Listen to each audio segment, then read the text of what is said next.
Uglies de Scott Westerfeld aux éditions Pocket Jeunesse. Première partie, le virage de la beauté. Est-ce mal de produire une société pleine de gens beaux? Yang Yuan, cité dans le New York Times. New Pretty Town. En ce début d'été, le ciel avait une couleur de vomi de chat.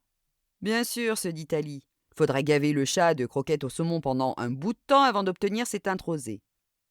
Les nuages qui filaient dans le ciel offraient d'ailleurs un aspect poissonneux, comme s'ils étaient martelés d'écailles par le vent de haute altitude. À mesure que la lumière baissait, des taches bleu foncé s'y étendaient tel un océan à l'envers, abyssal et froid. Avant, un semblable coucher de soleil lui aurait paru beau. Mais plus rien n'était beau depuis que Paris avait viré Pretty. Perdre son meilleur ami, c'est nul, même quand ce n'est que pour 3 mois et 2 jours. Tally Youngblood attendait l'obscurité.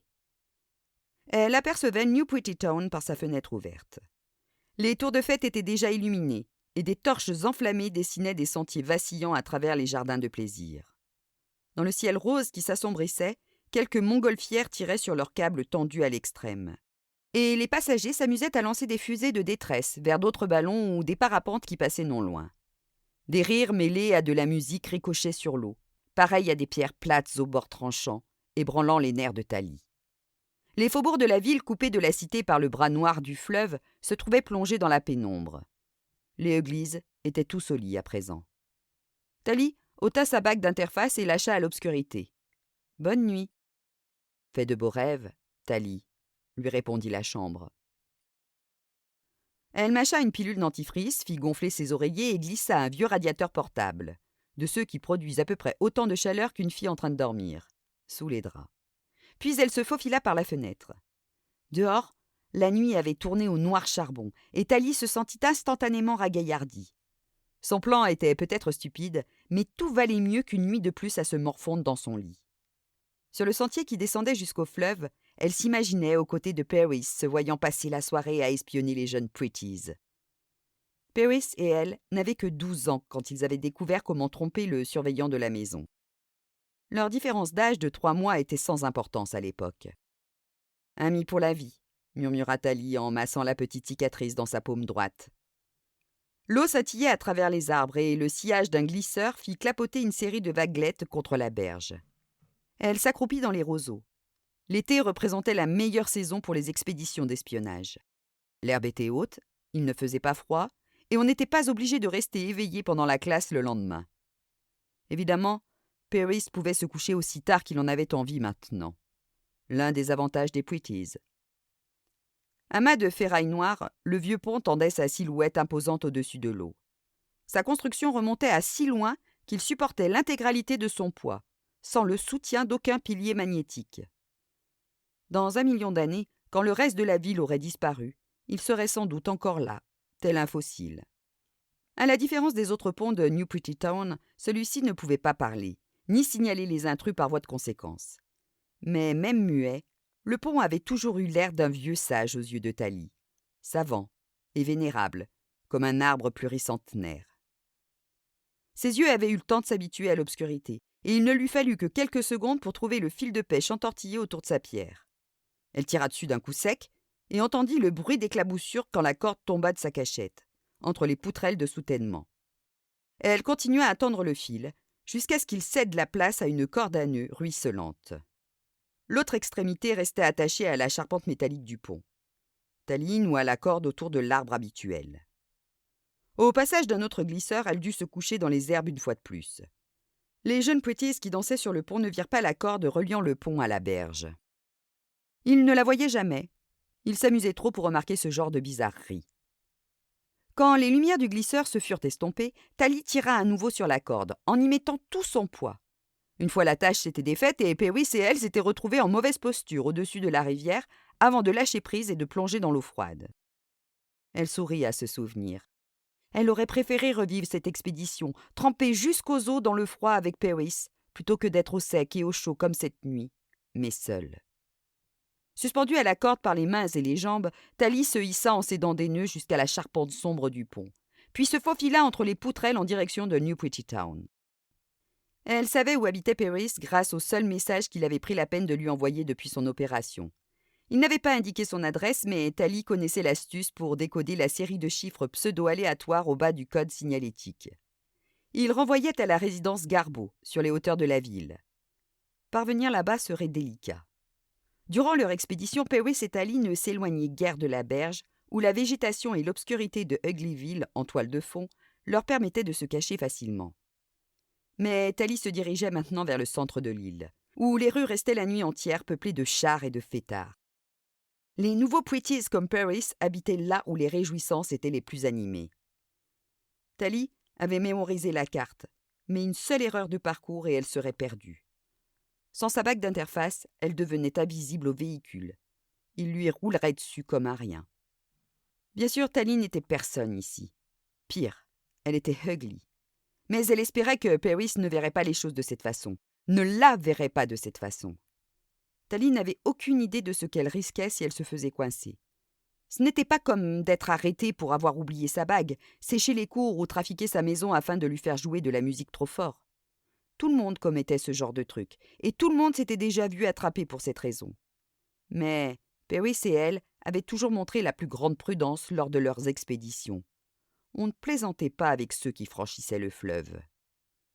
Il était trop tard pour s'en inquiéter maintenant. Que pouvait-il lui arriver de toute façon? D'ici 3 mois, elle deviendrait Pretty à son tour. Tally se faufila le long de la berge jusqu'à un jardin de plaisir. Elle se glissa dans l'ombre parmi une rangée de saules-pleureurs. Puis, restant à couvert, elle longea un sentier éclairé par des torches. Un couple de Pretties s'avançait vers elle. Tally se figea, mais ils ne s'aperçurent pas un instant de sa présence. Elle attendit qu'il s'éloigne, envahie par cette sensation de chaleur qu'elle éprouvait chaque fois qu'elle était confrontée à un beau visage. Même lorsque Purvis et elle les espionnaient dans l'ombre, en gloussant à cause de toutes les bêtises que les Pretties faisaient ou disaient, ils ne pouvaient s'empêcher de les observer avec fascination. Il y avait quelque chose de magique dans leurs grands yeux parfaits.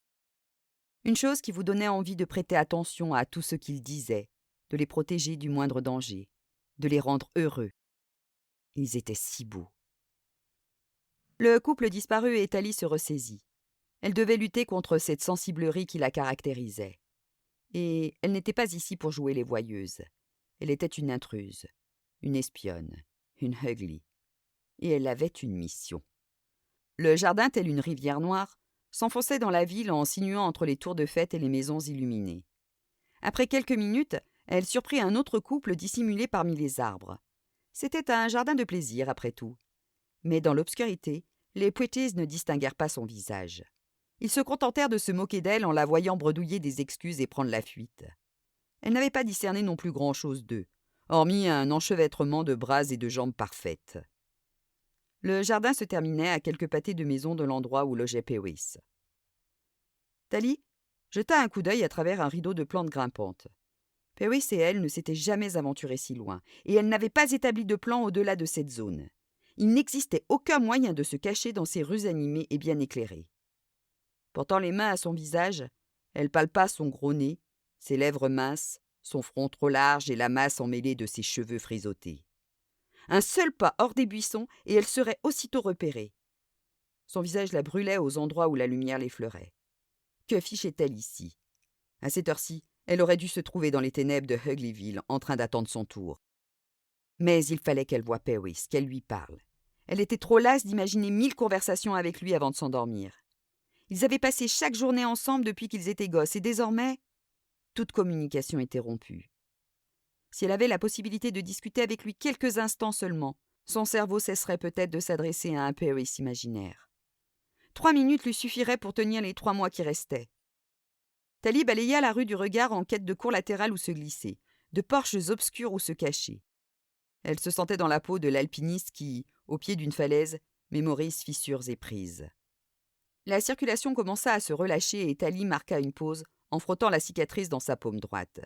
Puis elle soupira, murmura « Ami pour la vie » et fit un pas dans la lumière. Une explosion retentit à sa droite et Tally bondit se réfugier dans l'obscurité. Trébuchant sur diverses plantes grimpantes, elle tomba à genoux dans la terre meuble. Pendant quelques secondes, elle fut convaincue d'avoir été repérée. Mais la cacophonie s'organisa en grondements rythmiques. C'était une machine-tambour qui descendait la rue d'un pas pesant. Large comme une maison, Elle scintillait sous les mouvements de dizaines de bras mécaniques qui martelaient d'innombrables tambours. Derrière elle, une foule dansait en suivant la cadence, buvait abondamment, jetait des bouteilles vides qui se fracassaient sur l'énorme machine indifférente. Les fêtards portaient des masques. Ces masques étaient distribués par l'arrière de la machine, pour attirer toujours plus de monde dans cette parade improvisée. Représentation de diables ou d'horribles clowns, de monstres verdâtres ou d'extraterrestres aux yeux ovales, de chats, de chiens ou de vaches, de visages grimaçants au nez gigantesque. La procession s'écoulait avec lenteur et Thalie recula au plus profond de la végétation. Quelques noceurs passèrent si près que l'odeur douceâtre de leur boisson parvint jusqu'à ses narines. Plus tard, quand la machine se fut éloignée d'un demi-pâté de maison, Thalie bondit à découvert et ramassa un masque abandonné dans la rue. La matière plastique parut douce et chaude entre ses doigts, tout droit sorti du moule de la machine. De la même couleur de vomi que le crépuscule, il était orné d'un long groin et de 2 petites oreilles roses. Quand Thalie mit le masque, des adhésifs se fixèrent automatiquement à sa peau et il se coula sur ses traits. La jeune fille s'enfonça dans la foule des danseurs ivres. Elle parvint de l'autre côté de la procession et s'élança vers la résidence Garbeau, affublée d'une face de cochon. Amis pour la vie. La résidence était un lieu baroque, lumineux et bruyant. Elle comblait le vide entre 2 tours de fête, pareille à une théière ventrue coincée entre 2 flûtes à champagne. Ces tours reposaient chacune sur une unique colonne, guère plus large qu'un ascenseur, et leur sommet s'élargissait en 5 balcons circulaires où se pressaient de jeunes pretties. Thalie grimpa la colline vers les 3 bâtiments, en essayant de profiter de la vue malgré son masque. Soudain, quelqu'un sauta ou fut projeté du haut d'une des tours, hurlant et agitant les bras. Thalie déglutit et s'obligea à regarder la chute de l'individu jusqu'à ce que son gilet de sustentation le ramène loin du sol, quelques secondes avant qu'il ne s'y écrase. Il rebondit 2 ou 3 fois dans les sangles, riant aux éclats, avant d'être déposé doucement sur la terre ferme, assez près de Thalie pour qu'elle discerne quelques hoquets nerveux dans ses gloussements. Elle n'était pas seule à avoir eu peur. À vrai dire, sauter ainsi n'était pas plus dangereux que le simple fait de se trouver là, entre les tours. Le gilet de sustentation utilisait la même technologie que les piliers magnétiques qui soutenaient ces constructions arachnéennes. Si tous ces joujoux cessaient brusquement de fonctionner, la quasi-totalité de New Pretty Town s'écroulerait sur elle-même. La résidence était remplie de nouveaux pretties. Les pires, comme Paris avait coutume de le dire. Ils vivaient à la façon des Uglies, entassés à une centaine dans un vaste dortoir. Mais ce dortoir ne connaissait aucune règle, à moins que celle-là ne soit « faites les idiots, amusez-vous et que ça s'entende ». Une bande de filles en robe de bal occupait le toit. Criant à plein poumon, elles se balançaient au bord en tirant des fusées de détresse sur les passants. Une boule de flamme orangée rebondit près de Thalie, repoussant les ténèbres environnantes. « Hé, il y a une cochonne là, en bas !» vociféra quelqu'un sur un balcon. Tout le monde rit, et Thalie pressa le pas vers la porte béante de la résidence. Elle s'engouffra à l'intérieur, ignorant les regards surpris de 2 pretties qui sortaient. C'était la fête partout, ainsi qu'on le leur promettait depuis toujours. Les gens étaient habillés en robe du soir ou queue de pie noire. Tous semblaient trouver le masque de Thalie très amusant. On la montrait du doigt en riant et elle passait sans ralentir, pour ne pas leur donner le temps de réagir autrement. Bien entendu, tout le monde riait en permanence. Contrairement à une fête entre églises, il n'y aurait ni bagarre, ni dispute. Elle passa en revue toutes les pièces tâchant de scruter les visages sans se laissant distraire par ses yeux immenses, ni envahir par la sensation qu'elle n'avait pas sa place ici. Elle se sentait de plus en plus moche. Et voir s'esclaffer tous ceux qui la croisaient ne faisait rien pour arranger les choses. Mais c'était moins grave que s'ils avaient découvert son vrai visage. Thalie se demanda si elle saurait reconnaître Paris. Elle ne l'avait vu qu'une fois depuis son opération, à sa sortie d'hôpital, avant que la boursouflure de sa figure ne se soit résorbée. Mais elle connaissait si bien son visage. Malgré ce que prétendait Paris, tous les pretties n'avaient pas exactement la même tête. Au cours de leurs expéditions, Paris et elle en avaient parfois repéré certains dont la physionomie leur était familière, car ils ressemblaient à des Uglies qu'ils avaient connus. Comme des sortes de frères ou sœurs, mais plus âgés, plus sûrs d'eux, et beaucoup plus beaux. Le genre dont vous auriez été jaloux pour le reste de votre vie si vous étiez né 100 ans plus tôt. Paris n'avait pas pu changer à ce point. « Vous n'avez pas croisé la cochonne ?»« La quoi ? Il y a une cochonne en liberté !» Les voix et les gloussements parvenaient de l'étage inférieur. Thalie fit une pause pour tendre l'oreille. Elle était seule dans l'escalier. Apparemment, les Poétises préféraient prendre l'ascenseur. Comment ose-t-elle venir à notre fête avec un déguisement pareil? On avait bien dit soirée habillée. Elle s'est trompée de fête. Elle est gonflée de s'amener comme ça. Thalie déglutit. Son masque ne valait guère mieux que son propre visage. La plaisanterie tournait au vinaigre. Elle monta 4 à 4 l'escalier, laissant les voies derrière elle. On l'oublierait peut-être si elle continuait à se déplacer. Il ne lui restait plus que 2 étages avant d'atteindre le toit de la résidence. Pewis était forcément quelque part.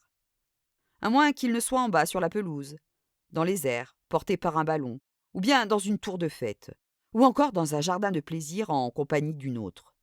Thalie secoua la tête pour chasser cette dernière image et traversa un couloir au pas de course, ignorant les sarcasmes répétés à propos de son masque, jetant un coup d'œil au passage dans les chambres. Elle ne rencontra que des expressions de surprise, des doigts pointés vers elle et de beaux visages, mais aucun qui lui rappelle quelqu'un. Pewis demeurait introuvable. « Tiens, mais c'est notre petite cochonne! Hé, elle est là !» Thalie détala en direction du dernier étage, avalant les marches. Son souffle précipité chauffait l'intérieur de son masque, que l'adhésif avait toutes les peines du monde à maintenir sur son front en sueur. Un groupe entier la suivait maintenant, qui s'esclaffait en se bousculant dans l'escalier. Elle n'avait plus le temps de fouiller cet étage. Thalie embrassa du regard l'ensemble du couloir. On ne voyait personne là-haut. Les portes étaient closes. Peut-être y avait-il quelques Poétises qui se couchaient bel et bien avant minuit. Si elle montait sur le toit vérifier que Pewis ne s'y trouvait pas, elle serait acculée. « Ohé, Piggy, Piggy !» Il était temps qu'elle reparte. Thalie fila jusqu'à l'ascenseur et s'arrêta en dérapant dans la cabine. « Rez-de-chaussée !» ordonna-t-elle. Elle attendit, les yeux plissés vers l'autre bout du couloir, haletant sous le plastique chaud de son masque. « Rez-de-chaussée !» répéta-t-elle. « Ferme les portes !» Il ne se passa rien. Elle soupira et ferma les yeux. Sans sa bague d'interface, elle n'était personne. L'ascenseur ne l'écouterait pas. Thalie savait comment trafiquer un ascenseur, mais cela réclamait du temps et un canif. Elle n'avait ni l'un ni l'autre. Les premiers poursuivants émergeaient de l'escalier et se répandaient dans le couloir. La jeune fille se rejeta en arrière contre la cloison de l'ascenseur, debout, sur la pointe des pieds, tâchant de s'aplatir au maximum pour ne pas se faire repérer. D'autres Poétises arrivèrent encore, soufflant fort à cause de la médiocre condition physique qui leur était propre. Thalie pouvait les voir dans le miroir, au fond de l'ascenseur. Ce qui voulait dire qu'il pouvait la voir s'il leur venait l'idée de regarder dans sa direction. « Où est passée la cochonne ? Au pied, Piggy ? Sur le toit, peut-être ?» Quelqu'un entra dans l'ascenseur en regardant le groupe de poursuivants d'un air perplexe. Lorsqu'il découvrit Thalie, il sursauta. « Bon sang, tu m'as fichu une de ces frousses !» Il battit des cils qu'il avait longs, en contemplant le masque de Thalie, puis baissa les yeux sur sa propre queue de pie. « Oh mon Dieu, on n'avait pas dit soirée habillée ?» Thalie retint son souffle, sa gorge se noua. « Pewis, chuchota-t-elle. Il l'étudia de plus près. « Est-ce qu'on se... » Elle fit mine de tendre la main, mais se souvint qu'elle devait rester collée à la cloison. « C'est moi, Pewis. »« Ohé, Piggy, par ici !» clamèrent les autres. Il se tourna vers les voix dans le couloir, haussa les sourcils, puis se retourna vers elle. « Ferme les portes, bloque la cabine !» ordonna-t-il à l'ascenseur. La porte glissa enfin, faisant trébucher Thalie en avant. Elle ôta son masque afin de pouvoir mieux le regarder. C'était bien Pewis. Sa voix, ses yeux bruns, sa façon de plisser le front quand il ne savait quoi penser. Sauf que maintenant, il était si beau. À l'école, on apprenait qu'il existait un certain genre de beauté que chacun était en mesure de constater.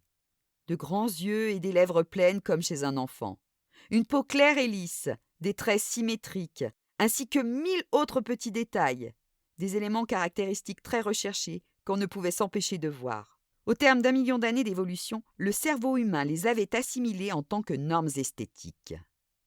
Les grands yeux et les lèvres pleines proclamaient « Je suis jeune et vulnérable, il n'y a rien à craindre de moi, et vous avez envie de me protéger. » Le reste du corps disait « Je suis sain, je ne risque pas de vous transmettre une maladie. » Et quels que soient les sentiments ressentis à l'égard d'un pretty, une part de chacun pensait toujours « Si nous avions des enfants, eux aussi seraient sains. Je veux cette belle personne. » C'était biologique, assurait-on à l'école. On ne pouvait qu'y croire lorsqu'on voyait un visage comme celui-là. Un beau visage. Un visage comme celui de Pewis. « C'est moi, dit Thalie. » Pewis recula d'un pas, haussant les sourcils. Il contempla les vêtements de la jeune fille.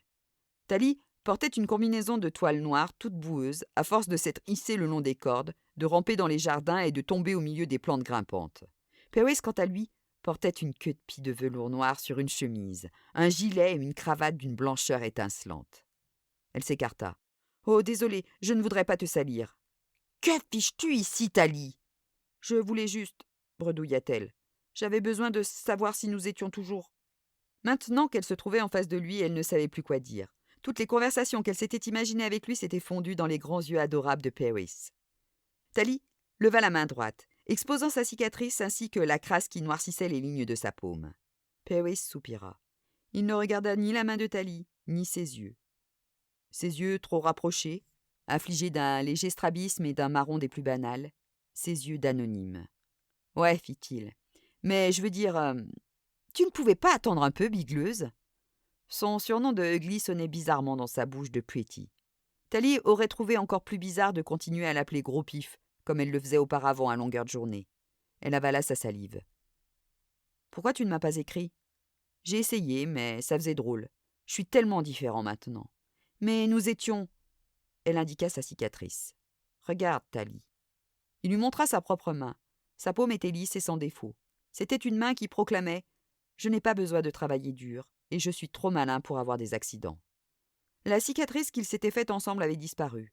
« Ils te l'ont effacée. »« Bien sûr, bigleuse, ma peau est entièrement neuve. » Thalie cligna des paupières. Elle n'avait pas songé à cela. Il secoua la tête. « Quel bébé tu fais !»« On m'appelle, » fit savoir l'ascenseur. « Vous montez ou vous descendez ?» Thalie sursauta en entendant la voix de la machine.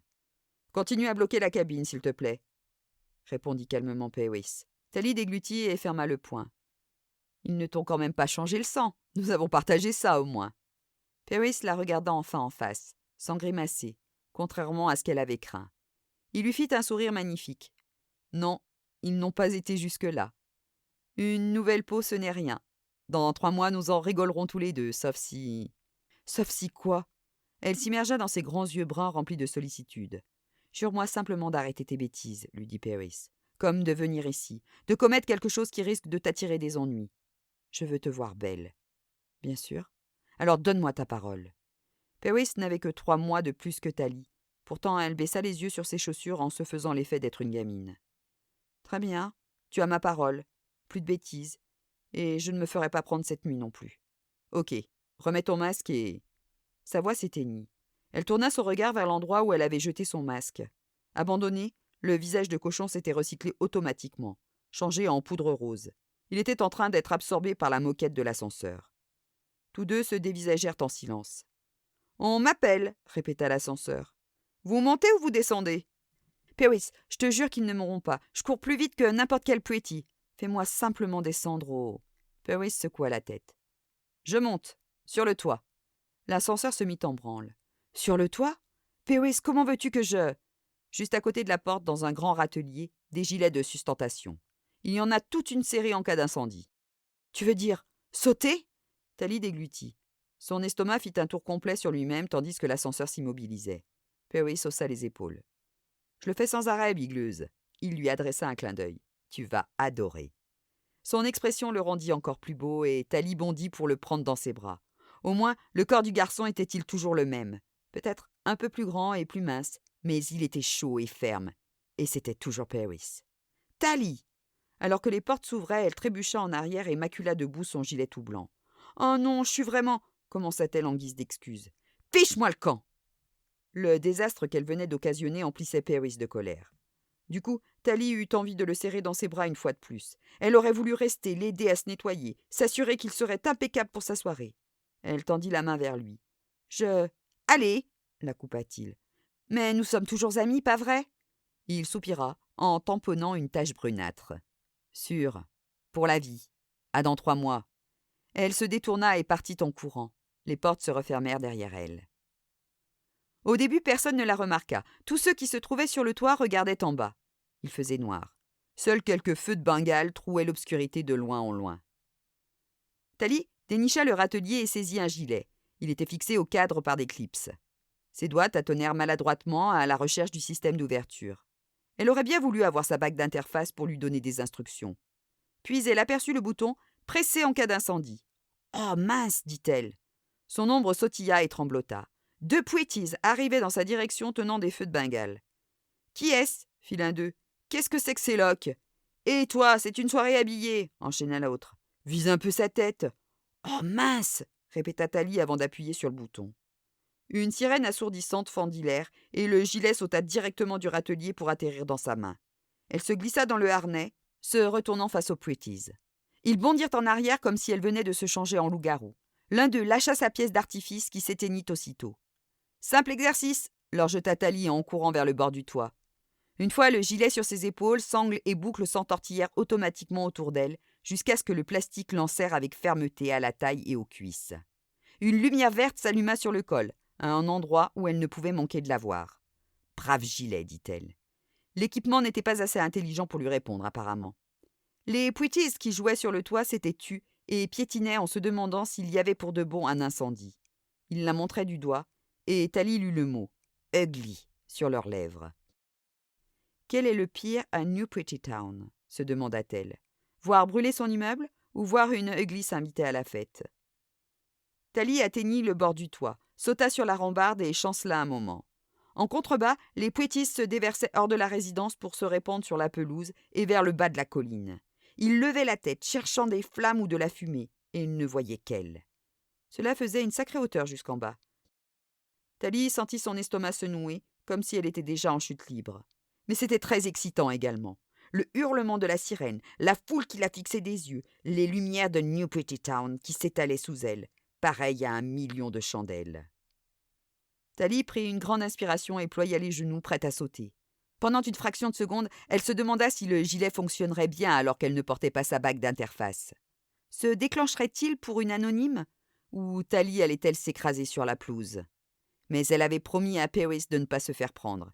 Et puis, c'était un gilet destiné aux urgences et la lumière verte était allumée. « Attention là-dessous !» cria Tally. Elle se jeta dans le vide.